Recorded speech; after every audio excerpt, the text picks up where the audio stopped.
arcade gamers, and welcome back to Biggie D's Arcade.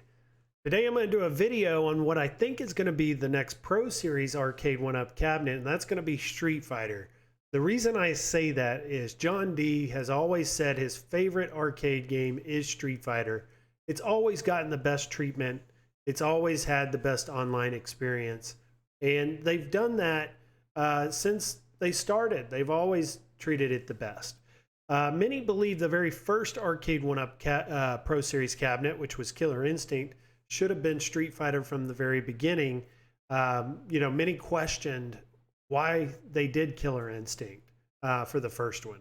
But let's talk about it, because I want to point out here what they did well with the Pro Series cabinet.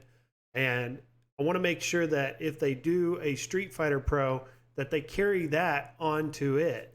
And that's going to be like the lit coin door and the pressable coin button on the coin door.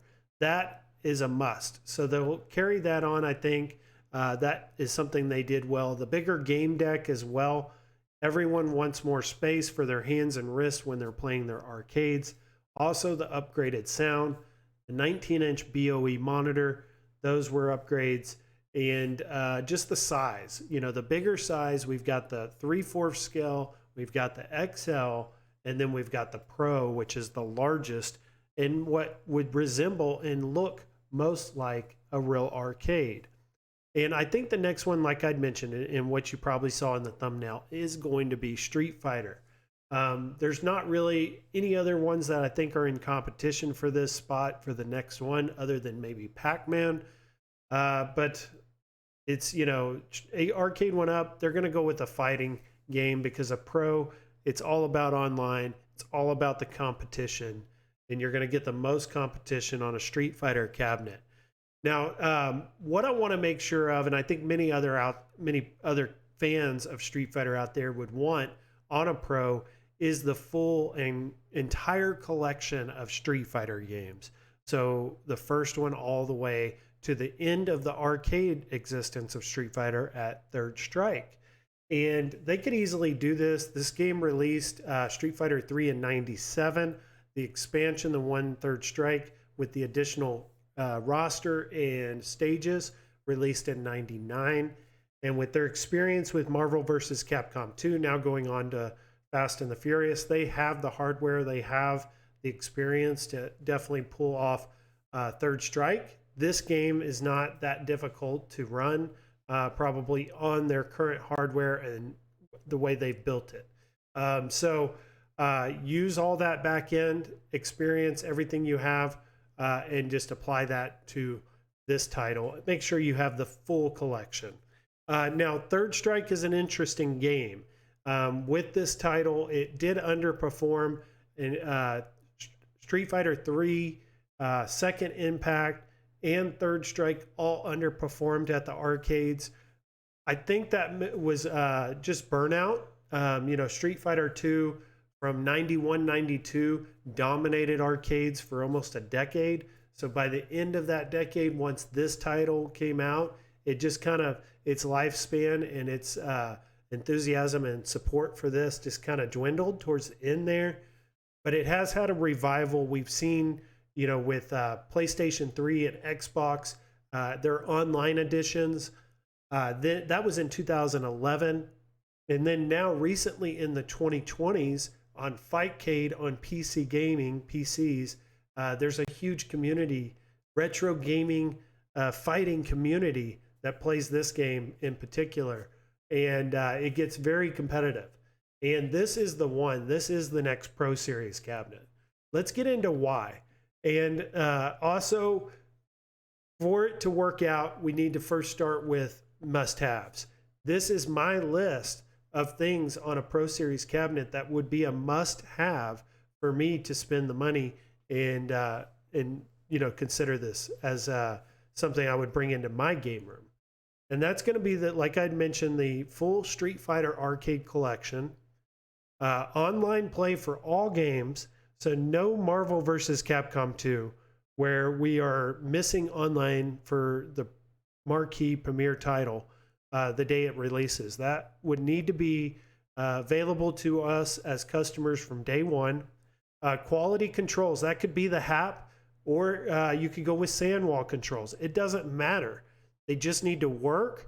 They also need to make sure that these controls have been thoroughly tested, making sure that combos and all moves can be performed. And you could also use JWONG. You know, you have JWONG within your own company to help you test these products before they get to the factory to be built. And also upgraded sound, so you could use the Yamaha speakers with the amp. Just make sure that that, again, has whatever it needs. If that's some type of software that it needs, or a firmware, that those Yamaha speakers are performing to their best, and that they're clear, and that there's no distortion in that audio. A perfect marquee. We see people actually considering upgrading their Killer Instinct Pro marquee because it was a little, black, washed out. The blacks were not black enough. So that cannot be an issue with a Street Fighter Pro. It's got to look perfect. It's got to be crystal clear, like a Zabos Arcade marquee would look. Lip marquee, of course, with the 19-inch BOE screen. Continue with that same screen. That worked out perfect. Continue with whatever vendor or whoever you went through to source that monitor, and use that same BOE. Lit coin door and a pressable coin slot, I think, would be what they used on the last one. They could discontinue that same form factor and component and use it on the Street Fighter. Last two here, HDMI out with audio. We saw that the HDMI out worked on the Killer Instinct Pro series, but the audio did not. They were able to resolve that. We found out through a update. That firmware update has either already been released or about to be released to fix those audio issues. But they need to make sure, of course, that's already applied to this cabinet when they release it. And then something else, and this is the last and final must-have, and this is something I think they have to have, is retailer support. So a Pro Series cannot just be on the website direct to consumer. It's not going to sell enough. It's not going to get enough exposure to your Street Fighter fans out there. You get it on Best Buy, you get it on Walmart. The ability to pre-order, you're going to get as many customers out, that are available to you that would purchase, and they would purchase through Walmart or Best Buy. And there's another point to that, and I want to say that in order to purchase a product of this amount, you want to be able to return it. And returning online through a direct-to-consumer purchase like that, through an Arcade1Up direct purchase, it's very difficult to return it.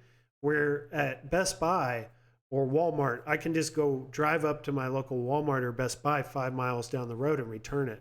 It's not very difficult. Maybe even get an exchange that same day. So that is the way to go. Get that support. I like what they've done with the deluxe cabs and having those exclusive to the store. Maybe do that with the Pro, or have it available both ways, direct to consumer and store, but definitely get that support. And moving on, I want to go into the artwork of these cabinets, because that's extremely important. And Third Strike is a very unique cabinet in its artwork. These later cabs, towards the end of the 90s, early 2000s, they went with a variation of different cabinet designs. So certain ones, like this one, for instance, didn't have any artwork at all most times on the sides, on the side panels.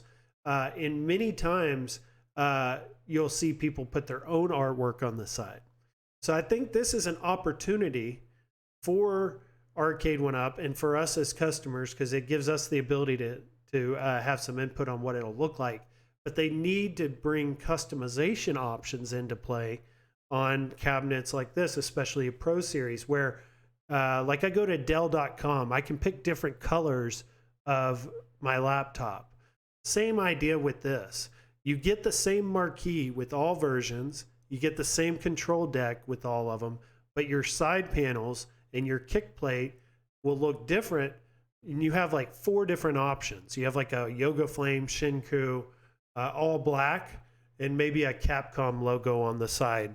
And those are your 4 options.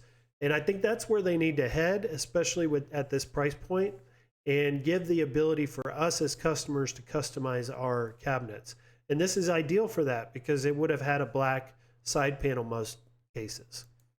Next are the games list, and this is very simple for them.